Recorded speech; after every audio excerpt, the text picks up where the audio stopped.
High, আমি প্রীতি। কেমন আছো তোমরা? আশা করি সবাই ভালো আছো। আমিও ভালো আছি। আবারও নিয়ে চলে এলাম নতুন একটা ভিডিও নিয়ে। তো এখন ওই সকাল বাজে তোমার ওই 10টা মতো। তো আমার চান পুজো হয়ে গেছে আর সুমনও এইদিকে চলে গেছে। এখন হাট যাচ্ছে, ও হাট বাজার করবে। আর এইদিকে দেখো আমি ভাতটা বসিয়ে দিচ্ছি। তো এইদিকে আমার ভাতটাও ফুটে এসেছে, এবারে নামিয়ে নেবো। বন্ধুরা, আমার বর যখনই বাজার যাবে এই যে কচুরি নিয়েই আসবেই বাইরে থেকে।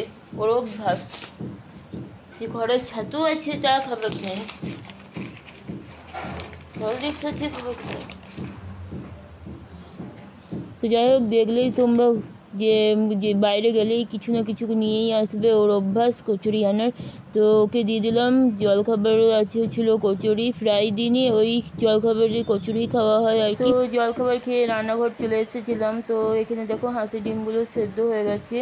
তার যা মশলা ছিল সেগুলো বেটে নিলাম, আর কারণ যদি লাইন চলে যায় তো বাস আর মশলা বাটা হলো না আর কি। তো এদিকে দেখো আমি বেগুনগুলো ভেজে নিলাম একটা একটা করে। আর তোমার লাঞ্চে ছিল আজকে হাঁসের ডিম আলু দিয়ে ঝোল আর বেগুন ভাজা আর ভাত। এইদিকে আমরা খাওয়া দাওয়া করে নিলাম। আর এখন বাজে বিকেল ওই 5টা মতো বাজে। তো দুধ এনে দিল চা করার জন্য।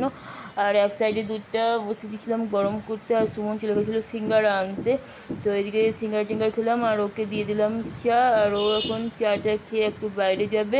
তারপরতে আমি এখন সন্ধে টন্ধে দিয়ে দিলাম। আর সন্ধে টন্ধে দিয়ে প্রায় ওই 9টার সময় রান্নাঘর এলাম। তো আজকে করেছিলাম তোমার পনির করেছিলাম আর রুটি করেছিলাম, আর কিছু করিনি। আর টমেটো ছাড়াই পনিরটা করেছিলাম, বাড়িতে টমেটো ছিল না আর কি। তো ভিডিওটি এই পর্যন্ত। আমার ভিডিও যদি তোমাদের ভালো লেগে থাকে তাহলে like, comment, share and subscribe করে দিও। সবাই ভালো থেকো, সুস্থ থেকো, টাটা। আবার দেখা হচ্ছে নতুন ভিডিওর সাথে। বাই।